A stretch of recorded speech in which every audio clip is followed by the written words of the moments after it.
ang mamamayan at ang mabuting pamahalaan. Ang konsepto ng democratic elitism at participatory democracy. Sa pagtatalakay ng usapin na tungkulin ng mamamayan tungo sa mabuting pamahalaan, mahalagang masuri ang ilang mahalagang kaisipang nag-uugnay rito na kadalasang nabibigyan ng magkakaibang kahulugan, katulad ng konsepto ng participatory democracy at democratic elitism. Narito ang mga kaisipang nag-uugnay sa participatory democracy at democratic elitism. Batay sa artikulo, inilatala ng Khan Academy na may pamagat na type of democracy. Participatory democracy. Isang modelo kung saan ang mamamayan ay may direktang ambag sa mga pulisya at ang mga politiko ang nagpapatupad ng mga ito. Ito ay nagtatampok ng malawak na partisipasyon at impluensya ng mamamayan sa pampolitikang usapin at pulisya. Isang halimbawa nito ay ang direktang partisipasyon. Democratic elitism. Isang modelo ng demokrasya na nakatuon sa maliit na grupo ng mayayaman at maimpluwensya. Para sa pagbuo ng mga pagpapasiyang politikal, ito ay nagtataguyod ng limitadong partisipasyon at ang mamamayan ay nagsisilbing tagasunod lamang ng mga desisyong ito. Isang halimbawa nito ang mga balanse at check. Narito ang mga pangunahing katangian ng isang mabuting pamahalaan. Una, ang participatory.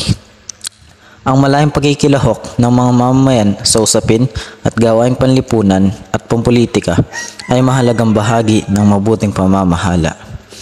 Ito ay masabing tuwirang partisipasyon o sa pamamagitan ng mga kinatawan o institusyon. Ito ay isa sa mga halimbawa ng participatory. Ang participatory budgeting, kung saan ang mga mamamayan ay direktang nakikilahok sa pagpaplano at pagdedesisyon kung paano gagamitin ang pondo ng lokal na pamahalaan. Pangalawa, ang rule of law. Ang mabuting pamahalaan ay sumusunod sa rule of law, kung saan ang patas at legal na mga patakaran at sistema ay ipinapatupad. Ito ay naglalayang protektahan ang mga karapatan ng mga tao, lalo na ang mga menor de edad. Halimbawa ng rule of law, ang pagsunod sa konstitusyon. Ang lahat, maging ang mga opisyal ng pamahalaan man o mamamayan, ay dapat sumunod sa mga provision ng konstitusyon ng bansa. Halimbawa, ang paggalang sa mga karapatan ng individual na nakasaad sa konstitusyon. Ikatlo, ang transparency. Ang katangiang nagpapaywatig na ang lahat ng mga desisyon at paraan ng pagpapatupad nito ay sumusunod sa batas at regulasyon. Halimbawa na lang ang transparency sa pamahalaan. Ito ay ang pagiging bukas at malinaw ng pamahalaan sa kanilang mga gawain at desisyon. Ang responsiveness. Ang mabuting pamahalaan ay nagpapahalaga sa responsibilidad, kung saan ang lahat ng mga institusyon at proseso ng pamahalaan ay naglilingkod sa lahat ng mamamayan nang walang kinikilingan. Halimbawa ng responsiveness ay ang responsiveness sa pamahalaan. Ito ay ang kakayahan ng mga pamahalaan na tugunan ang mga pangangailangan at hinaing ng kanilang mga mamamayan sa pamamagitan ng mga serbisyo at pulisya. Consensus-oriented. Ang mabuting pamahalaan ay nakatuon sa pagkakaroon ng konsensus o pagkakasundo sa gitna ng iba't ibang aktor, opinion at kaisipan sa isang lipunan. Equality and inclusiveness. Ang mabuting pamahalaan ay nagtataguyod ng equality at inclusiveness kung saan ang lahat ng miyembro ng lipunan ay tinatrato ng pantay at may oportunidad na makilahok at makibahagi sa mga proseso ng benepisyo ng lipunan. Effectiveness and efficiency. Ito ay nangangahulugang ang lahat ng miyembro ng lipunan ay tinatrato ng pantay at binibigyan ng oportunidad na makilahok at makibahagi sa mga proseso at benepisyo ng lipunan. Accountability. isang mahalagang katangian ng mabuting pamahalaan. Ito ay inaasahan hindi lamang sa mga institusyon ng pamahalaan, kundi pati na rin sa pribadong sektor at mga organisasyong pansibiko. Ang papel ng mamamayan sa pagkakaroon ng mabuting pamahalaan. Unang-una, aktibong pagkamamamayan. Ang isang aktibong mamamayan ay nagtataguyod ng kalidad ng buhay sa isang pamayanan sa prosesong politikal at non-political. Isang halimbawa nito ay ang paghahanda sa barangay, ang pag-organisa o pagkikilahok sa mga aktibidad ng barangay tulad ng paglilinis sa mga kalsada o mga programa para sa kalikasan. Pangalawa, aktibong pagkikilahok sa mga gawain at usaping pansibiko at pampolitika. Ito ay tuwirang pagkikilahok o pagkikibahagi ng mamamayan sa mga gawaing pansibiko sa lipunang kinabibilangan. Ang isang halimbawa nito ay ang pagdalo sa barangay assemblies. Pangatlo, pagkilala at pagsunod sa kapangyarihan ng batas. Ang pagtataguyod ng mabuting pamahalaan ay hindi lamang tungkulin ng mga mamumuno, bagkus ito ay tungkulin din ng mamamayan. Isang halimbawa nito ay ang pagbayad ng buwis. Pangapat, mapanuri at matalinong pagpili at pagbuo ng pagpapasiyang politikal. Ang mabuting pamahalaan ay nangangailangan at mapanuri at matalinong pagpili ng mamamayan ng mga pinuno.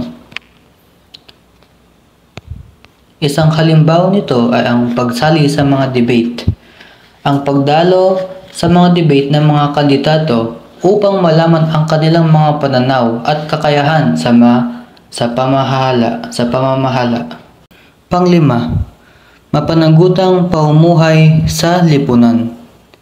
Isang malaking salik sa pagkakaroon ng mabuting pamahalaan ay ang mapanagutang pamumuhay ng bawat mamamayan sa lipunang kinabibilangan.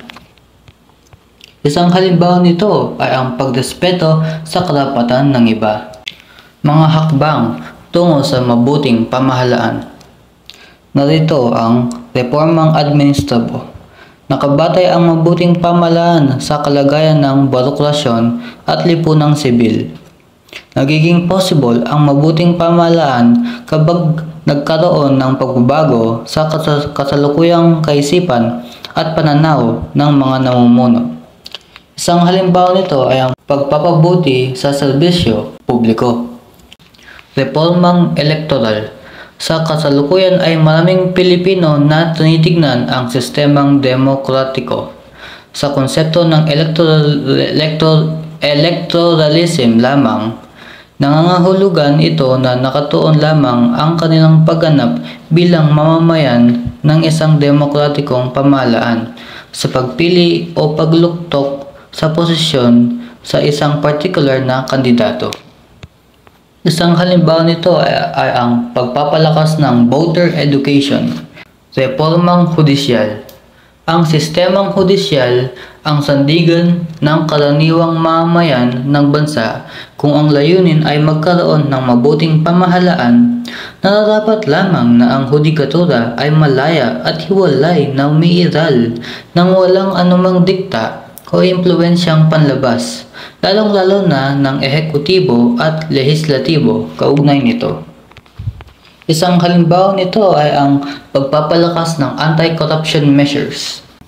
Paglaban sa korupsyon at katiwalian. Upang makamit ang isang mabuting pamahalaan, kinakailangan mawakasan ang anumang anyo ng korupsyon at katiwalian sa pamahalaan sa lahat ng ahensya, institusyon, organisasyon at tanggapan nito. Ang korupsyon sa politikal, ekonomiko, sosyal at administratibong konsepto ay nakasasagabal sa epektibong pagganap ng pamahalaan at mga ehensya at institusyong nito ng kanilang tungkulin. Isang halimbawa nito ay ang pagiging manghinahon at responsableng mamamayan, pagtataguyod ng pambansang pagkakaisa, Ang pagnanais ng mabuting pamahalaan ay nangangailangan ng pagkikilala at pagpapahalaga sa pagkakaiba-iba ng kultura at paniniwala ng mamamayan nito upang makamit ang pambansang pagkakaisa. Isang halimbawa nito ay ang pagtangkilik sa lokal na produkto.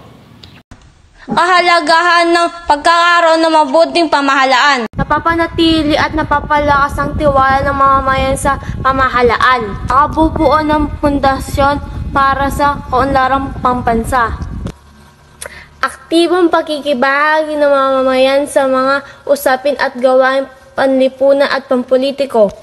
Epektibong nakaangkop ang lipunan sa anumang pagbabago.